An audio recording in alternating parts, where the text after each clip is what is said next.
It was curious. There was a contrast between the two songs you just heard and a basic attitude of humanity, which is even more obvious in this country, which is sort of a country of pioneers. People who came here, even to the East Coast, were pioneers. They were trying to explore a new way of life. In fact, somebody from South America told me something quite interesting quite a few years ago. He said, you know, when the people started this country, they came here seeking religious freedom. And when people came to our part of the world in South America, they came looking for gold. And he said, look at the contrast. Even now, North America is flourishing and we're still in chaos. But because we've put God first, and God, I hope that never changes, this country has flourished. Some people have said, well, it's because of all the resources we discovered. There are resources there too. It's the resources within ourselves. But the consciousness of going outward, seeking further and further, going from the East Coast slowly out to the West. By the time my parents were born, I know my grandparents told me they were in the Oklahoma land rush when they opened up the Oklahoma Territory and people rushed in to claim different bits of land. It's all very recent. And by the time my dad was ready to start his life, his career, there wasn't more territory outwardly, and so he too was a pioneer. And he was sent to other countries. He began in Mexico, then in Czechoslovakia. Finally, he met my mother, who also went to Europe to study the violin. And they met in Paris, and I was born in Romania of American parents and lived there for the first 13 years of my life. But you see, our thrust as Americans has always been outward, exploring new frontiers. And I think that more and more, now I've been lecturing for 54 years, that's a moderate length of time, and I've noticed a real change in people's consciousness where people begin to want to explore the inner world. We're always looking for something new, but that new thing is inside now. And that home that we've talked about, that we heard about here, that going back to our roots, ultimately, those roots are what we all need to explore. Not our outer roots, it doesn't really matter. I was just saying on the car coming over here, we were talking about people coming from long, pioneer stock and so on. I said, well, you can call me a son of the American Revolution too. The only thing is that my ancestor fought on the wrong side, but he was a Hessian soldier who decided he liked it after the War of Independence and settled down here. But the thing is, that's not the sort of thing you broadcast.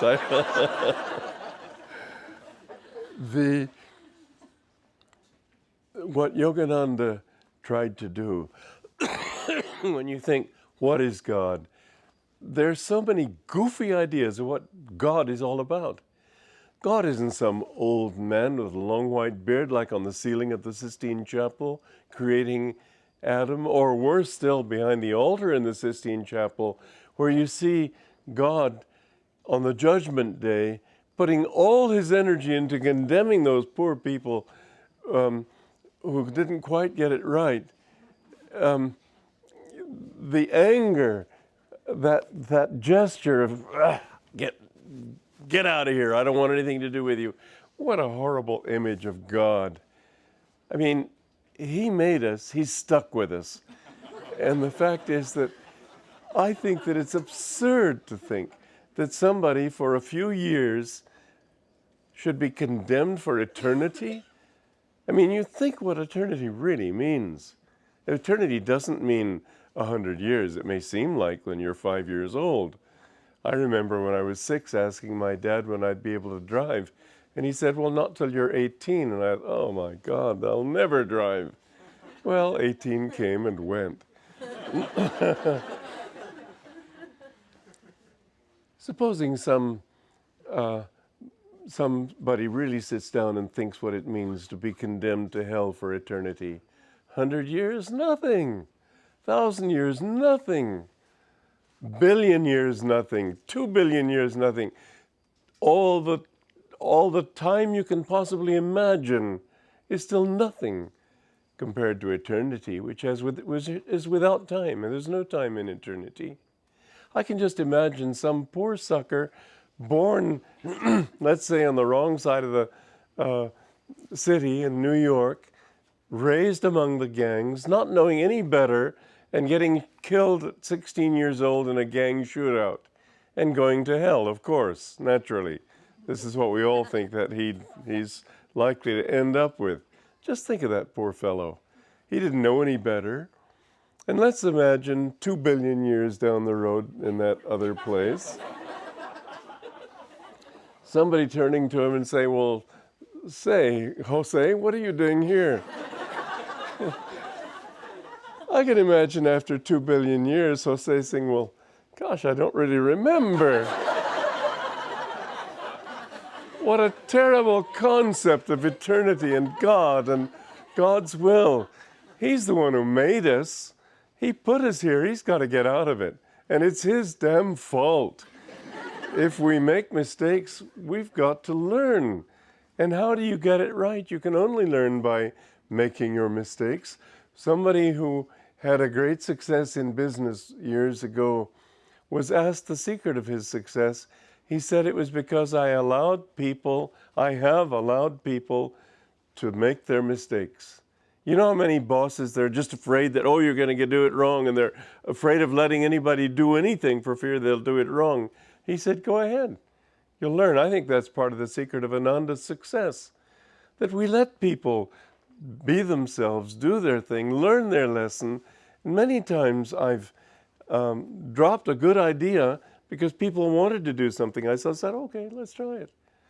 And then they know better, and so gradually you train a group of people who, with that experience, can lead also, instead of having them in the position where they're always forced to do it because Swami said they've got to do it. No, they know from their experience how it's to be done. Somebody, David Frawley, he's well known in this field, said to me years ago, I've been in probably all the different ashrams in America. He said, the one ashram that I can see surviving the death of the founder is Ananda, because you've always given people a chance to come up as leaders, to learn their experiences, and not to think that you've got to do it all for them. Well, we need to rethink our priorities. We need to think, what are we really doing with our lives? That's why Yogananda, and I've always said this, I'm not trying to convert people to anything. I'm trying to convert people to themselves. Because you have many levels of reality within yourselves. And that little fellow in New York, in the wrong area of New York, getting involved in drugs and gangs and so on. I mean, it's easy to sit back in your comfortable home and say he shouldn't have done it. How do you know how you'd have behaved if you'd been brought up that way? Let him learn his lessons. But he's got many dimensions besides just that one. And I used to think, in fact, before I came on the spiritual path, one of the things that really scared me was looking at all the different possibilities of humanity and thinking, if I hadn't had this particular set of opportunities, I might be like that. I might make these mistakes. Who am I to say that I'm any wiser or better than they? I've had the good fortune to see certain things, to be shown certain things, but there's so much that we have that is a potential for good or evil. And if we do the evil, we learn lessons. And through those lessons, we grow. But we need to understand that life is an adventure in learning, and that the thing that we're there finally to learn all about is our own selves. What is it that makes us happy? What is it that makes us unhappy? There are certain things that work for everybody. It's not that, well, I'm happy when I can win the lottery. No, you're the same as everybody else. And if you think you're happy because you won the lottery, really,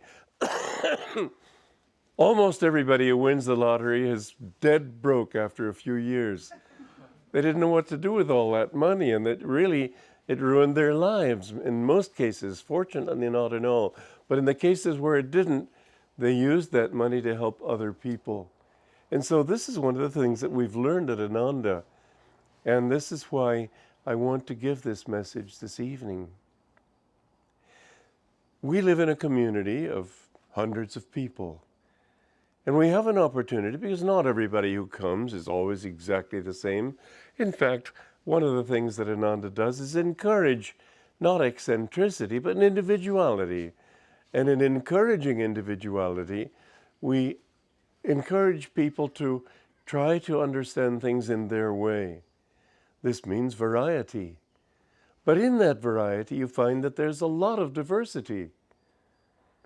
That not everybody comes with the same understanding that living for helping other people first and so on is a good thing to do. We don't tell them what they should do, but we offer them examples. And Ananda's been a wonderful laboratory in that way. We've been there now for, 35 years. 36 if you want to count when I first got the land. And over that period of time, hundreds of people have come. Not all of them have stayed, many have stayed. But we've been able to see that there are certain principles that do work. Now, if you live like this in a little town with a few neighbors, some of whom you know, some of whom you don't know that well, but they all sort of show their best face to the world, and you don't see how they're squabbling when they close their front doors. And so you don't really know too much about other people. You get some opportunity. In a community, it's sort of a hothouse. You get to see who people really are. And you get to see that those people, because here, especially in America, it's been said that people in America move 16 times in their lives. That's a lot. And I've moved a lot more. But the thing is that in that moving, you don't really get to know people well. Here on the East Coast, it's more settled than in the West. But still, you don't get to know very many people. It's mostly sort of garden patio kind of thing. It's parties. It's knowing people to laugh with. But how many people do you know that you can cry with? Not so many. When you get to know them well, you begin to see that there are certain principles that don't depend on taste, background. Well, I'm this kind of person. You see that we're all basically people. But if you live, as some people have done who came to Ananda, and their thought was, well, what can I do for me? What am I going to get out of this? How can I get my thing together? And I'll never be able to do anything until I get my life together. People who thought like that just never somehow got it together. And there were others who thought, well, what can I do that will help everybody? What will I do? What can I do that can make everybody happy? What can I do? And this is we have two basic principles at Ananda. They're not rules, they're principles, but we've lived by them. One is people are more important than things. And so what it means is this, that if you've got a job and it's needed, and you find somebody who's good for that job, or you think could be good for that job, but that person doesn't feel that he can do that job, you say, okay, then I won't use him. That's not always easy. Usually in a community, in an organization, they say, well, we need you. And so they force him in that. Well, Vidura, he's our general manager. When we came across the country on those tours in 1978 and 79, he was there. And I saw the way he worked with people. Anything that there was to be done, he did it first. He set the example. Anything that was done, he did it with people. And I thought, that's the kind of general manager we want. We don't want somebody putting his feet up on his desk and saying, do that and do that. But he didn't want to do it. He didn't feel ready for it. So I just had to say, okay. But when he finally came around and agreed, well, it was wonderful for the community. But that's partly what I mean. People are more important than things. We'd rather fail than put abstract needs ahead of people's needs. This was a good example, too, that in 1976 we had a forest fire. You don't get much forest fires here, but we have a lot of problem with that in California and in the West, where the sun may shine for 6 or 7 months a year without any rain. And this forest fire destroyed 21 of our 22 homes. It destroyed 400 and something like 50 out of our 700 acres. It was a big experience, a big trauma for us. And we didn't have any insurance. I mean, we were living hand to mouth. It was our early years when people were still living in very primitive ways. And it was discovered that the cause of that fire was a faulty spark arrestor on a county vehicle. Well, our neighbors were all excited. We can sue the county and get all the money back that we need. And we lost more than anybody else. We had the biggest loss. And I thought this over, and I wrote to the supervisors. I say, I know that you're concerned about us because we're the biggest losers. I said, I want you to know we're not going to sue you. We don't feel that we should take our bad luck out on other people. Because it is bad luck on the whole, on all your neighbors. If they, I know the county has insurance, but if that insurance goes up because they've had to pay a huge amount, then everybody gets more taxes. Everybody pays in the long run. We don't want to take our bad luck out on them. Our neighbors threatened suit, and the county managed to settle with them, but we never did sue.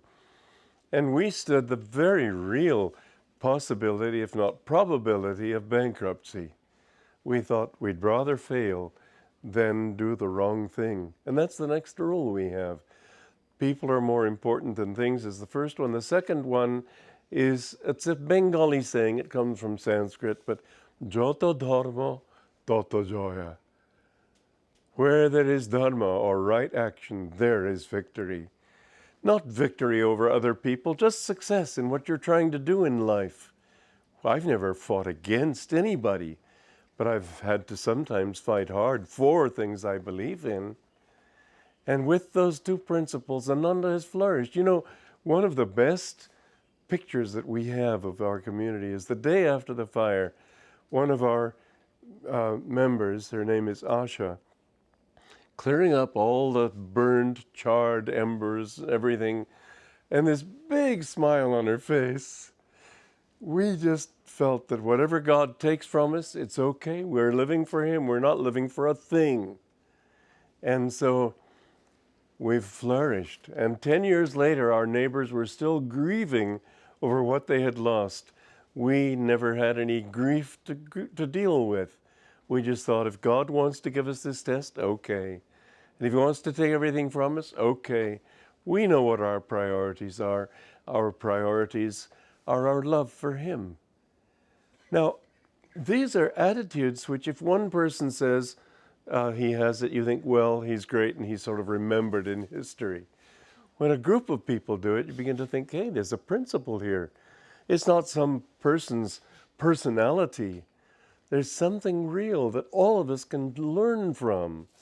And this is what Ananda has discovered over the years, that when people lived, you see, we're all living boxed up in this little ego. And we think that's our reality, but you weren't created when you were born. You're as old as God. You really are. That may seem like a preposterous statement, but okay, ask yourself this question. What could He have made you out of? God brought this universe into existence, and He had nothing to bring it out of. And people will say, well, He just said poof, and there it was. Well, that's not so simple. He brought it into existence out of His own consciousness. Just as you dream at night. He dreamed us. And we're conscious in his consciousness. We're a part of his dream. But he's dreaming me and you and others. And it doesn't mean that when you die, you wake up and all this sort of vanishes. No, it doesn't mean that. It's his dream. But everything is just a dream. Everything is consciousness. This seems preposterous. I mean, already I've only been talking here 10, 15 minutes, and perhaps the chair is already getting a little hard. Hope not. But the thing is that it isn't hard at all. It's really only made of energy. And the reason your body doesn't sink through it is that you've got a different vibration of energy. But matter's physics in the 20th century discovered that matter is energy. It isn't a solid thing. Some few centuries ago, everything seemed absolute and solid. That's not so at all. And then, this is something that Sir James Jeans was a physicist and an astronomer near the beginning of the 20th century. And he said that it looks suspiciously as if this whole universe is made of mind stuff. That is to say, dreamed. It is, because behind the energy, there is consciousness. Energy is only consciousness in movement. Matter is only energy in movement. But all has been produced by consciousness. Hard to understand, but harder to understand in any other terms. Let's face it, if you think of God building this world the way a carpenter would, where would he buy his wood? It's just, there wasn't anything. But you can understand it when you see that this is all just energy. Now, the advancement of science in the last few decades even is just unbelievable. When I was a boy in school in England, a teacher there in school came to me all just amazed. He said, "Do you realize that all the stars that we see are really only part of one star system?" He said that there may be as many as 2 or 3 other star systems. 2 or 3. I was all agog at that thought. There are 100 billion, and who's counting at that point? Each one with 100 billion stars. This universe is inconceivably vast. Now, one of the big dogmas of modern science, I should say, has been that consciousness was produced by matter. Energy was produced by matter. Matter is the bedrock reality. It was pretty hard to deal with that thought back a couple of centuries ago, or even much less. Do you know that by the end of the 19th century, they had only begun to suspect that the sun was not the center of the universe? It was not very long ago when they thought the earth was the center of the universe. It wasn't until, I think it was 1918, that Hubble looked at that nebula in Andromeda and realized it wasn't a nebula, it was another star system. Just think how far science has come in that length of time. And science has come to discover that all the bedrock realities that we thought were so just aren't so at all. That this universe is very different. Now, I've written a book called, well, we've now called it Out of the Labyrinth. It used to be called Crises in Modern Thought. And then a sequel to that book was one I finished, which just came out in its 4th edition in March of this year, Hope for a Better World. But these books are very interesting from the standpoint of looking at the dogmas. I've taken on, really, I have to say, the big guns of Western thought.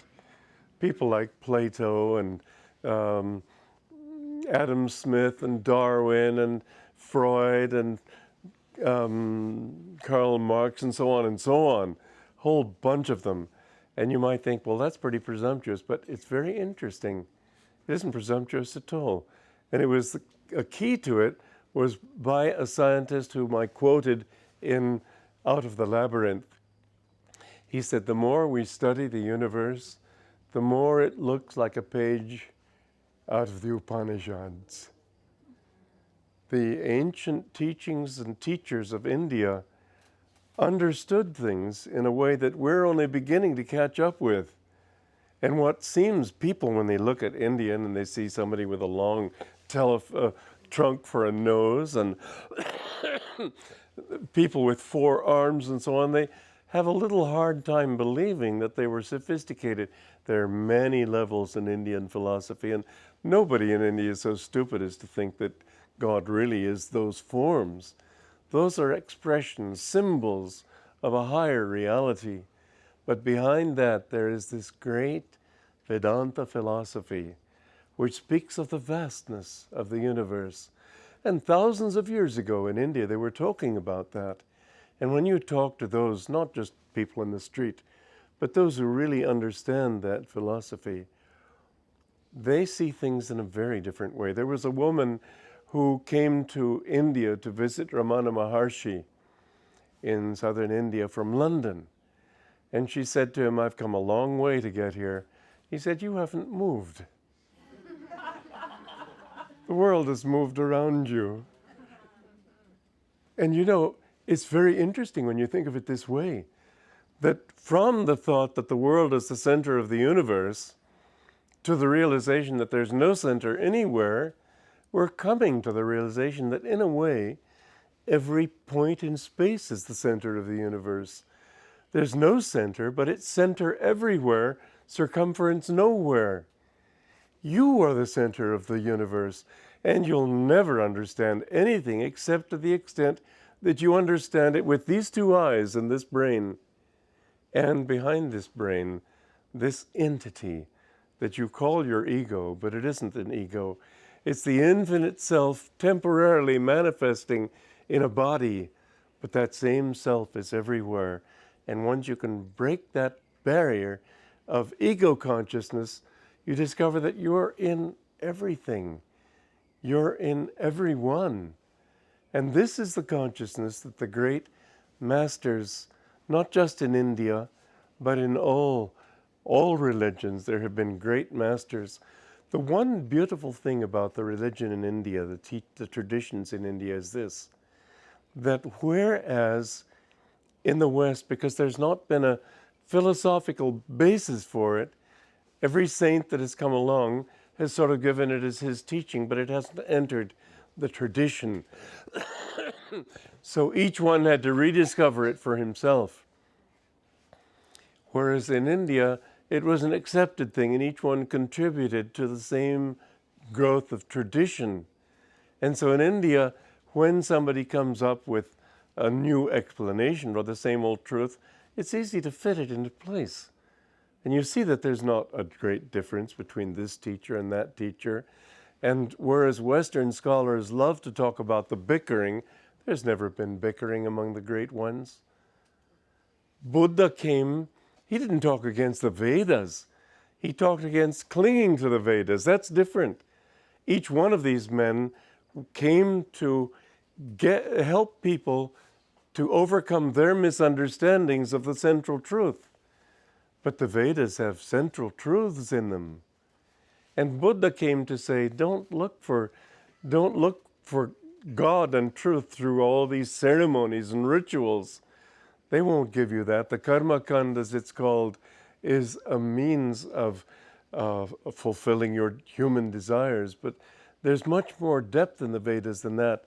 And he told them, change yourself. Be true to yourself. Develop your own self-understanding. And he didn't talk about God. Why? Because too many people were always saying, well, God will do it for me. You know, I found this true in India too. There's one of the Yogananda's disciples, he tended to be too light and frivolous. And Yogananda said to him, why do you always joke and tell funny stories and so on? It's all very nice, but it keeps people light, and so they can't meditate. He said, be more serious. And the boy said, well, sir, I'd love to change, but how can I do it without your blessings? And he said, well, my blessings are there already. God's blessings are there. It's your blessings that are lacking. And I would tell this story to audiences in India. And as soon as they heard that answer, how can I do it without your blessings? Everybody says, oh, what a beautiful answer. And their faces fall when I tell them that your blessings are the ones that are needed. But the truth is that we've got to change ourselves. Now, Buddha didn't, each master comes to correct misunderstandings. People were too dependent upon God, letting him do it all for them. And so he said, you've got to do the work too. Well, that's certainly true. Grace is certainly essential, but grace is like sunlight on a building. If you keep the curtains of your room drawn, the sun can pour all it wants to on the window and it won't get in. You'll still be in darkness. You've got to open the curtains. You've got to open your mind. You've got to make yourself open to receive.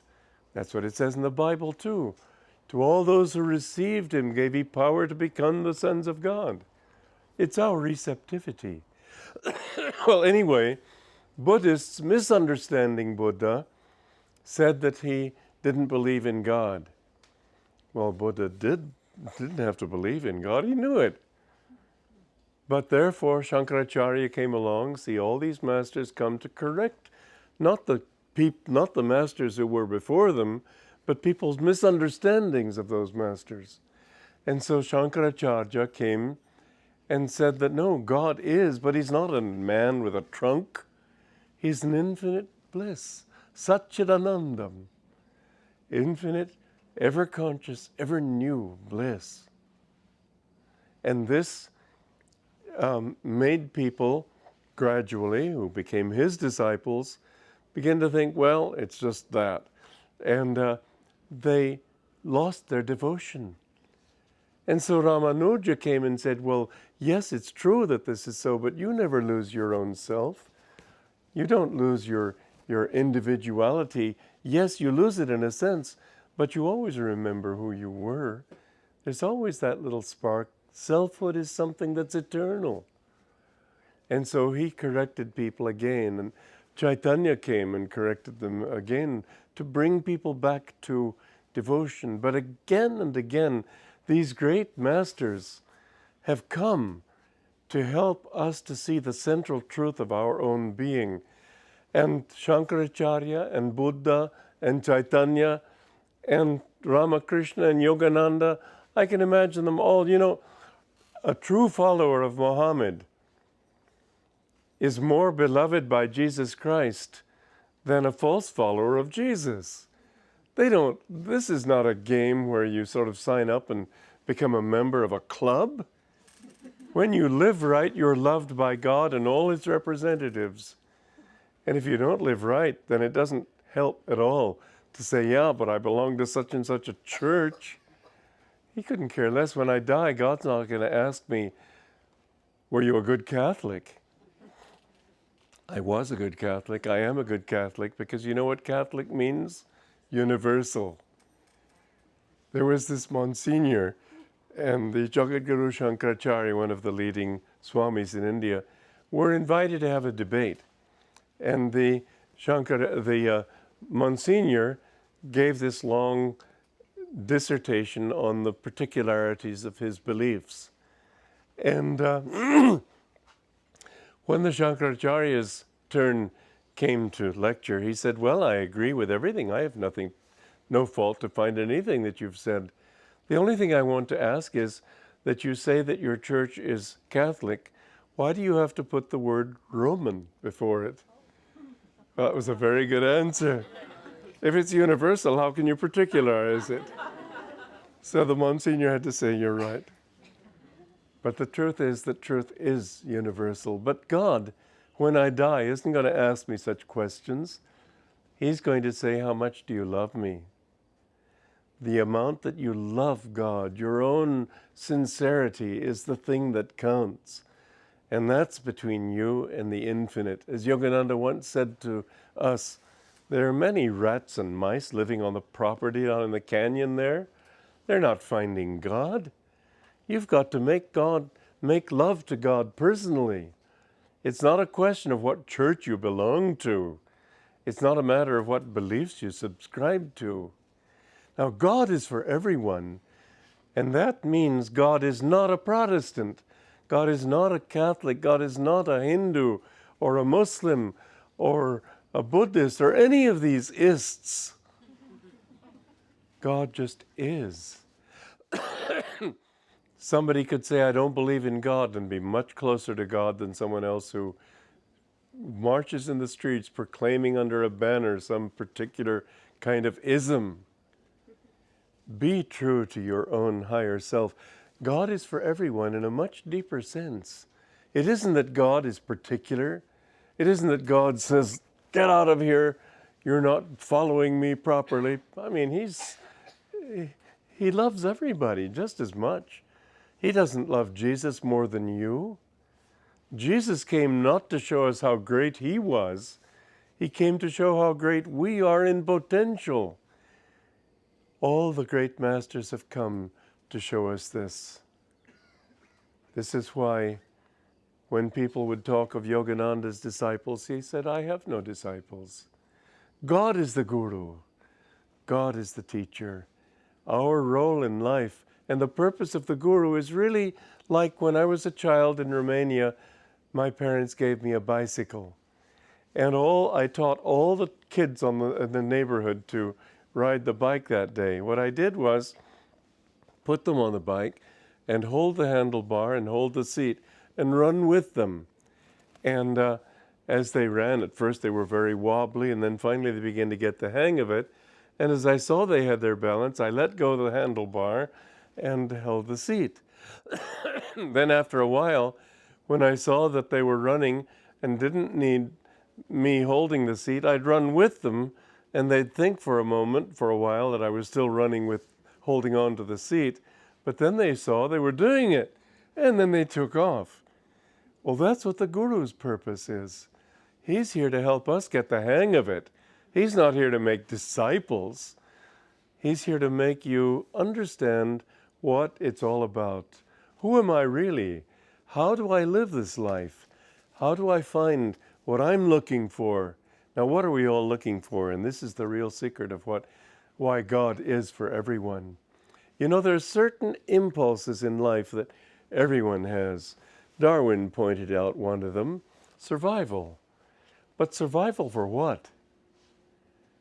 There's consciousness there. People nowadays, science still says consciousness was produced by matter.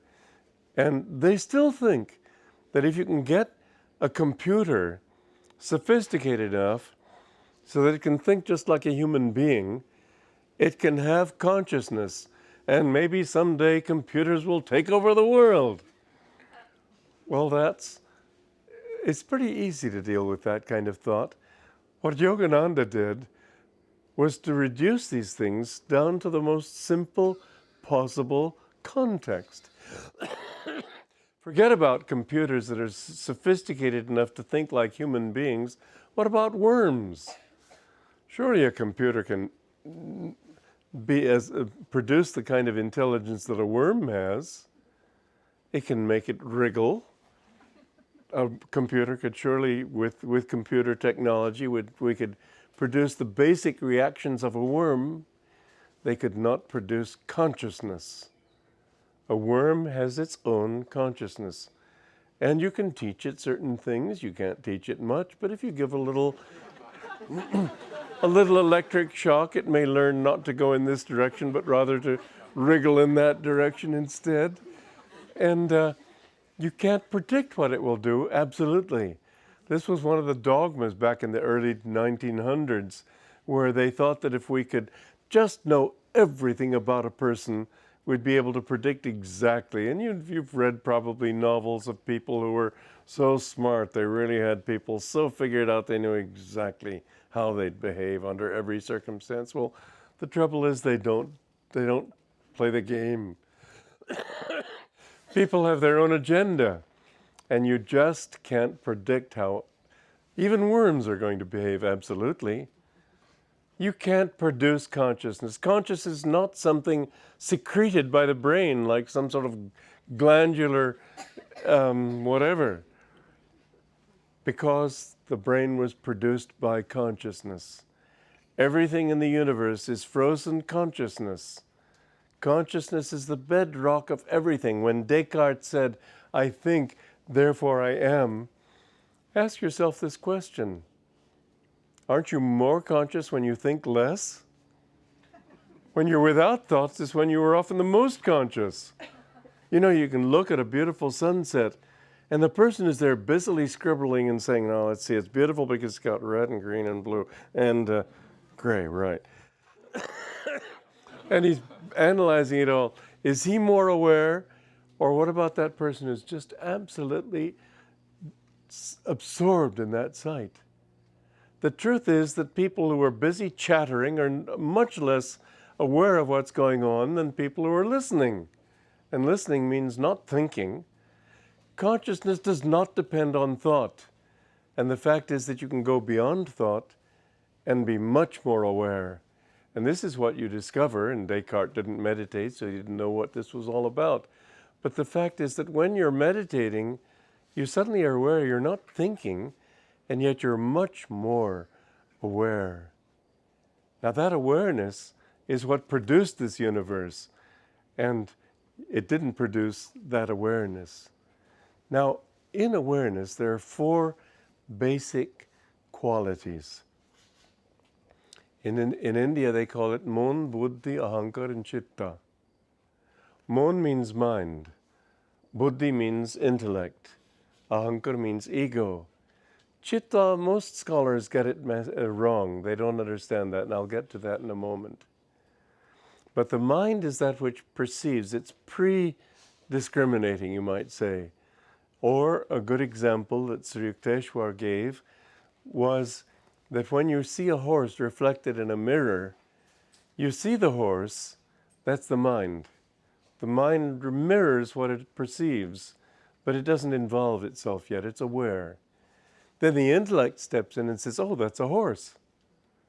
So your intellect comes in and discriminates there's a man, there's a woman, there's grass, there's trees, etc. Excuse me. The ego comes in then and says, "Oh, that's my horse." Or, "Well, that isn't my horse." But the ego comes in and relates it to your own self. And things that are your problem, you take much more seriously. And if you don't think it's your problem, you say, "It's not my problem," you don't feel very much touched by it. But then comes in the key to it all, Chitta. Most people, even if Vivekananda got it wrong, he said that Chitta is mind stuff, sort of like James Jeans. Well, it's more than that. It's that aspect of consciousness that feels. And without feeling, you don't really have consciousness. Feeling is the essence of consciousness. Feeling is that which says, "I enjoy looking at that horse," or "I enjoy the fact that it's my horse," or "What a beautiful horse." Feeling is the essence of real understanding. Otherwise, you're just computers. You can see that it's this way or that way, that it's formed this way or that way. And feeling is that problem-solving part of the brain, but the intellect is. But feeling is that part that says, "I want this and I don't want that." This is where our real involvement in delusion begins. That's why the first beginning of the Yoga Sutras, the Patanjali's aphorisms, the first one is, "Now we take up the subject of yoga." And do you know that when Sri Yukteswar was teaching Patanjali to Yogananda, when Yogananda was a young man in his ashram, he spent weeks on that first stanza. How could you spend weeks on something that says simply, "Now we're coming to the subject of yoga"? Seems like there's just no meat in that bone at all. He explained that now is very significant. You say now when you've already had something before it. And he pointed out that these are not separate philosophies. The yoga philosophy is dependent on the Sankhya philosophy. And you can't really understand yoga until you understand why you need yoga. why, Shankya tells you why you need to get away from this world, essentially. Then yoga says what you can do about it, how to get out of this worldly attachment and this worldly consciousness. Then comes Vedanta, which tells you what it's all about once you've done that. But that first stanza, Sri Yukteswar taught Yogananda this, what all these basic steps are, up to the time when you say, okay, now I'm ready to learn how. I'm ready to learn what to do about it. But the second stanza, the second aphorism of Patanjali is Yogas Chitta Vritti Nirodha. Yoga is the neutralization of the vrittis. Now, again, Vivekananda, but he was talking to a Western audience and he wasn't going deep into it.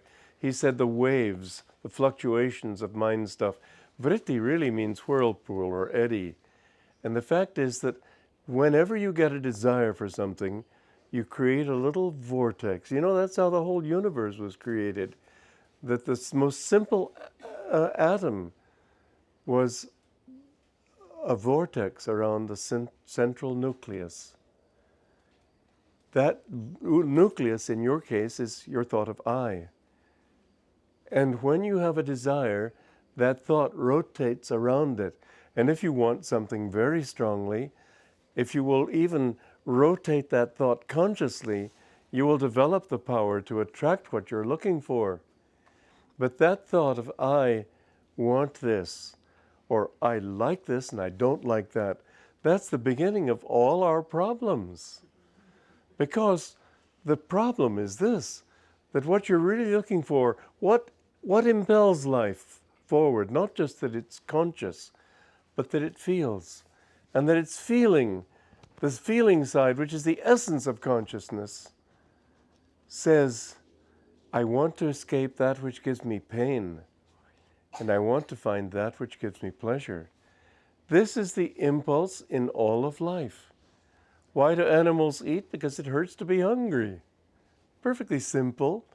If you look at it, that's why the worm goes down one channel. He loves to gobble up all that dirt, and doesn't go down this channel because he finds there was a little electric shock there.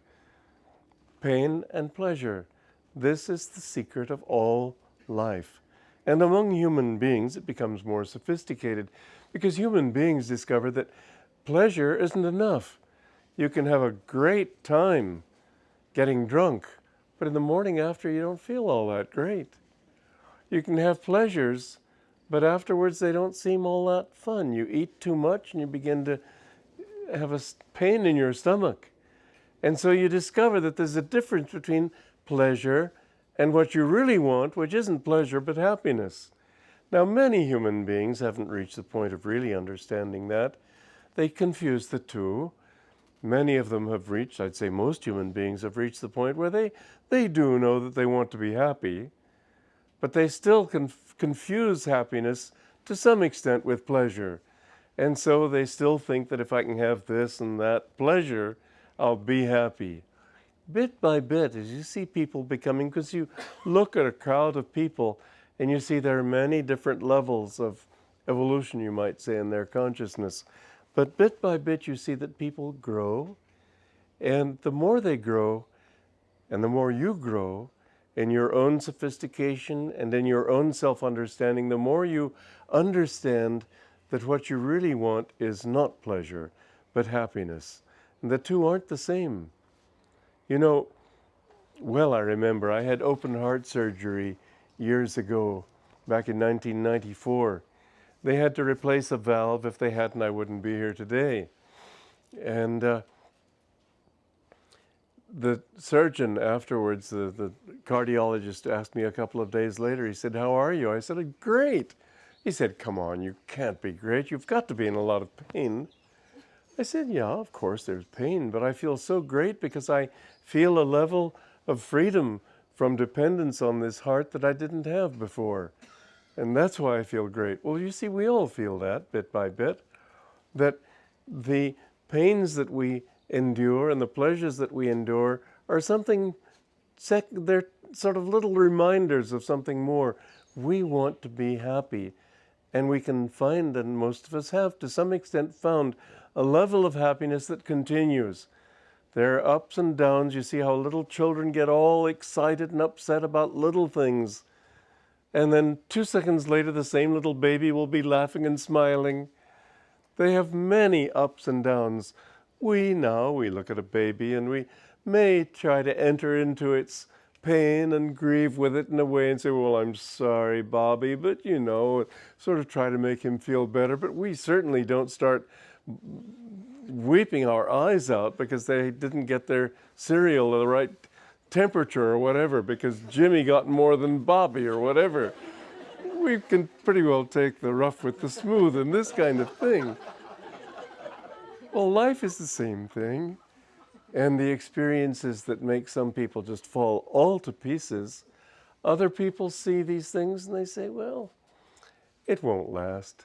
And so you reach a point of wisdom where life doesn't touch you in the same way. And your happiness is something more long-lasting. But that's not enough, because happiness, as defined by the human mind, is a temporary thing. Mind you, you're looking for something that should be eternal. And the happiness that so many people think they have when they've got their dream finally realized, they've finally reached retirement age, they can sit up there on that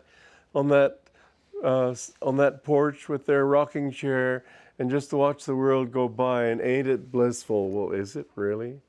I mean, yeah, a year, maybe 2 years. Life's getting kind of dull, isn't it? And pretty soon you begin to think that that's not enough. The most perfect setup that you can possibly imagine can become dull, and does become dull if it lasts too long. And so finally you realize that happiness, it's a reality, but what is that reality? In a way, it's just the relief from pain, suffering.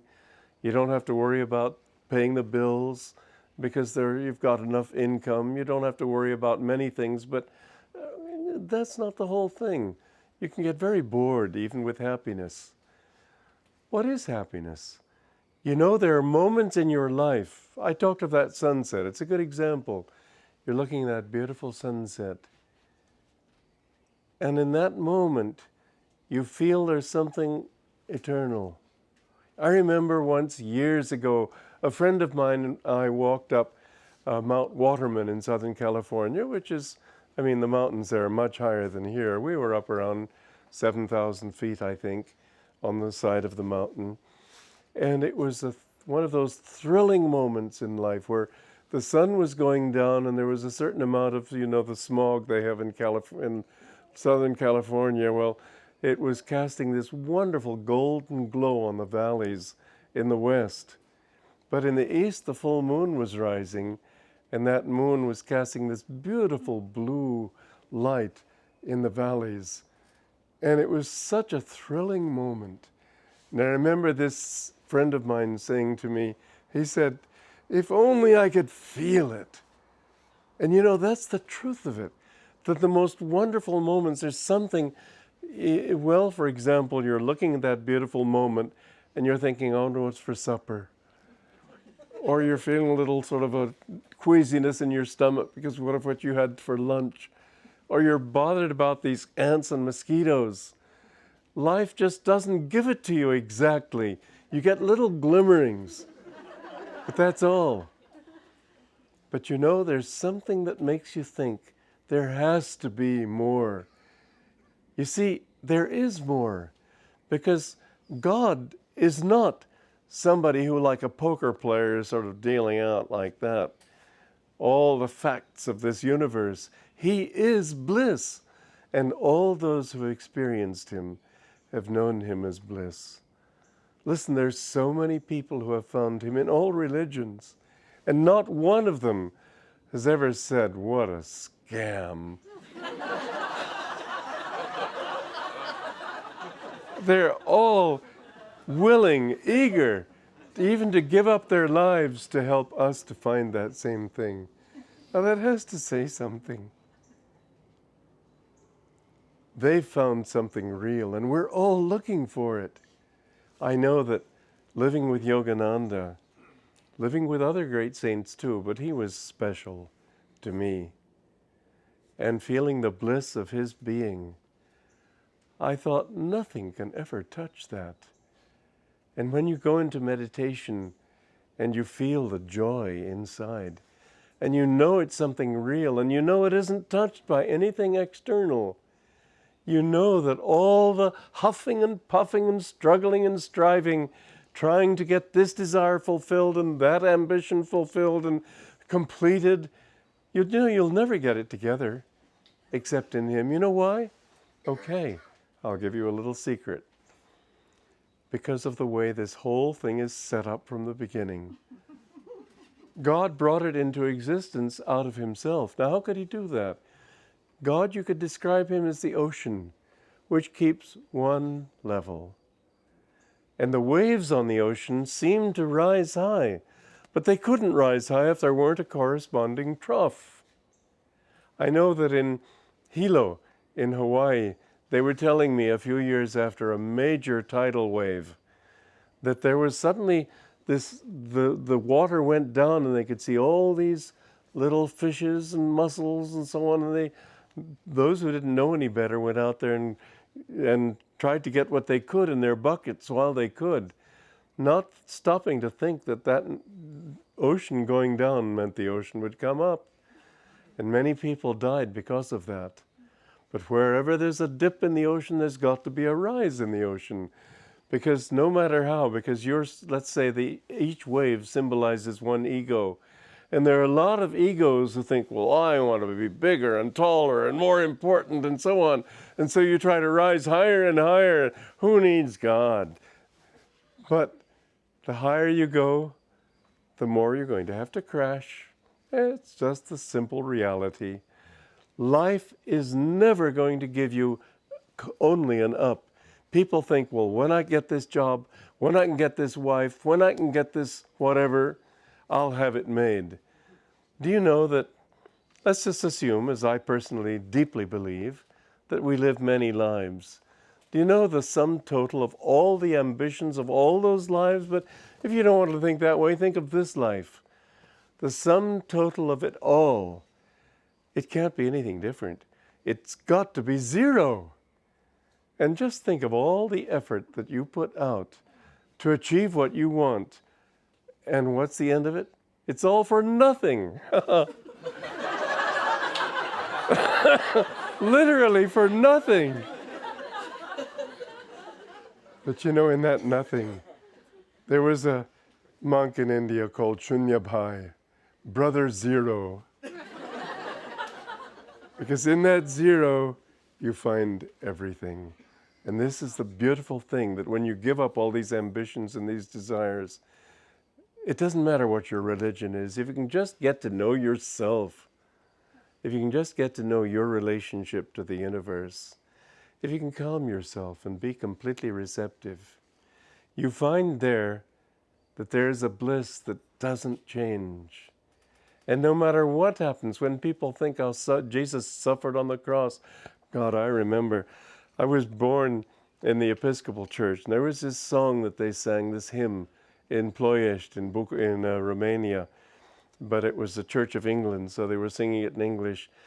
There was a green hill far, far, and talk about 1 horsepower energy, far, far away, beyond the city walls. It was all about Christ's death on the cross. He died to save us all. We may not know, we cannot tell what pains he had to bear. For God's sake. If the end of it all is suffering, well, really, I think he's made a mess of it, and I don't want any part of it. Jesus he didn't suffer in that way. He suffered, as all great masters have suffered, because of human ignorance. Here they are putting their life's blood on the line, trying to help us to understand. And people just ignore it. To their own pain. It doesn't mean anything to the master. But why do people have to go through that suffering when there is so much bliss, just waiting. There's this story of a frog who lived in the sea, in a lake, and enjoyed being in the lake and hopping over the dunes, but he would always hear this croaking across the dune. And he thought, well, I wonder what's going on over there. And one day he hopped over the dune and he found a little pond filled with thousands and thousands of frogs all croaking. And he said, oh, these poor frogs, if only I could help them to know that there's a huge lake out there. And so he said that, my brothers, come with me. I can show you a much better place. You don't all have to be scrambling over each other's backs. And the king frog said, what do you mean? Your so-called lake dares to be this big? And he jumped a little distance across the pond. And the frog said, oh, it's much bigger than that. You mean it dares to be this big? And he jumped halfway across. And the frog from the lake said, oh, it's much, much bigger than thousands and thousands of your little ponds all put together. Imposter! And they were just furious with him and they all killed him. That's the fate of many masters. But they only want to help us to find who we really are. That ocean of bliss is our potential. God is for everyone. Everybody in the world can find him. It's not as if the more people there are in him, the more crowded it's going to get. That infinity of bliss is your destiny, and sooner or later you've got to get it right and find it. But why waste a lot of time? You'll never get it together until then. You think, well, first of all, I want to get this and that and the other thing. It'll end up in zero. The only thing worth seeking is your own self. It isn't somebody else. You're not doing it to please anyone but you. But what you want in life, these great masters have come in all the religions of the world to tell us is available. And all those who have found it, this is the beautiful thing, they all say it's worth every bit of pain I've ever experienced. That doesn't matter. This is everything. Nobody else can offer you that. Nobody. I want to be, I am, you might say, in my little field, my little puddle, a successful writer. And as a writer, you might think, well, obviously I don't want everybody to be a writer. It's already discouraging enough going into a bookstore and seeing those thousands of titles. No, I want everyone to know the truth. But not everybody who has become a successful writer, businessman, this thing or that thing, not everyone is happy. Look at the lives of great artists. You'd think they would be in bliss. Most of them have been very unhappy. What you're looking for isn't going to be found out there. But those people in this one field, of all the different fields available, those in this one field of the search for the self, the search for God within, not one of them disagrees. They all say, this is what it was all about. I've finally discovered it. This is what life is for. And so we poor little beggars go around saying, please, please, I'm pleading with you, not for me, but for you, for your happiness. Don't give it a miss. It's the only thing you've got going for you. And everything else is just marking time. Live a holy life. Live a life for God, and you won't regret it. You're not going to please anybody else, but you won't please yourself until you do that. There's nothing dogmatic about it. It's just that the more you get to know who you really are, the more you will live in what everybody wants, bliss.